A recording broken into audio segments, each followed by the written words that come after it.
You heard that title right. I do dislike commentary channels. I despise most of them, and for a pretty good reason too, in my opinion. And that's how you know it's authentic, because it's my opinion. But before we get into why commentary channels are so terrible, what even is a commentary channel? According to Oxford Languages, commentary is an expression of opinions or offering of explanations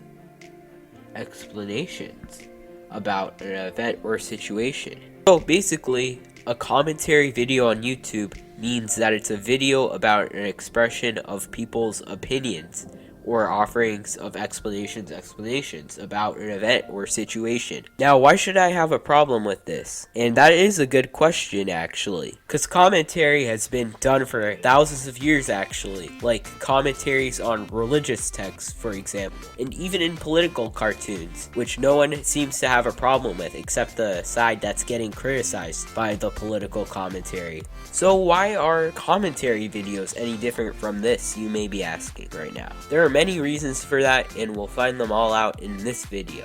My first problem is that they're very unoriginal. For example, storytime animation 5 years ago or so used to be trending, and then a year later or so, there became a trend to criticize storytime animators. And some of those people just used the same points from each other, not giving their own take on the situation. This point itself just makes most commentary channels pointless to watch, because if you're not being original, then what's the point? I can just watch the original commentary video that you ripped off. And you know how cancel culture is a big issue these days? When people mention cancel culture, they usually only talk about tweet, but what they forget to talk about is commentary videos on YouTube, which are made a whole lot of times worse, because them being a video makes the misinformation automatically seem much more credible, due to the fact that it takes more effort to make a video than a tweet. For example, in late 2020, there was this animator that got canceled called Antunes, and basically the only reason he was getting canceled was because there was already some drama behind him, because you go about making offensive jokes on Twitter in your comics, you're already gonna get people hating you. Basically, what happened is there was this one big person in the commentary community, not gonna name any name, he called out Antunes, and he kind of made up some stuff as well, so yeah. And then everyone else in the commentary community copied what he was saying and used the same points to call out Antunes on stuff that was not even true, and they were just taking what Antunes said out of context, so yeah. Cancel culture at its finest, clearly. And speaking of directing others to call out a person contributing to cancel culture, here's where I talk about how commentary channels can influence kids. That's right, kids. Now, I'm pretty much an expert on this topic because I used to have a series called Channel Reviews, and most of the criticisms were dedicated to just ripping off what other YouTubers said about the person.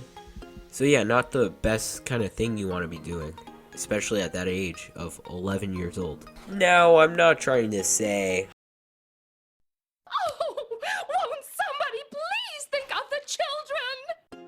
but I do find it pretty alarming to see like the amount of 13, 14, 15-year-olds getting invested into some petty internet commentary drama. I mean, it's the most saddest stuff ever, and some of these people waste hours of their day just on some online drama. Some examples I can think of like children starting commentary channels would be Just Stop, who started commentary videos at around 14 or 15, and then Harley TBS, who started commentary videos at around 16 years old. And likely there's probably much younger kids out there like starting commentary YouTube channels. It's probably been like that for many years.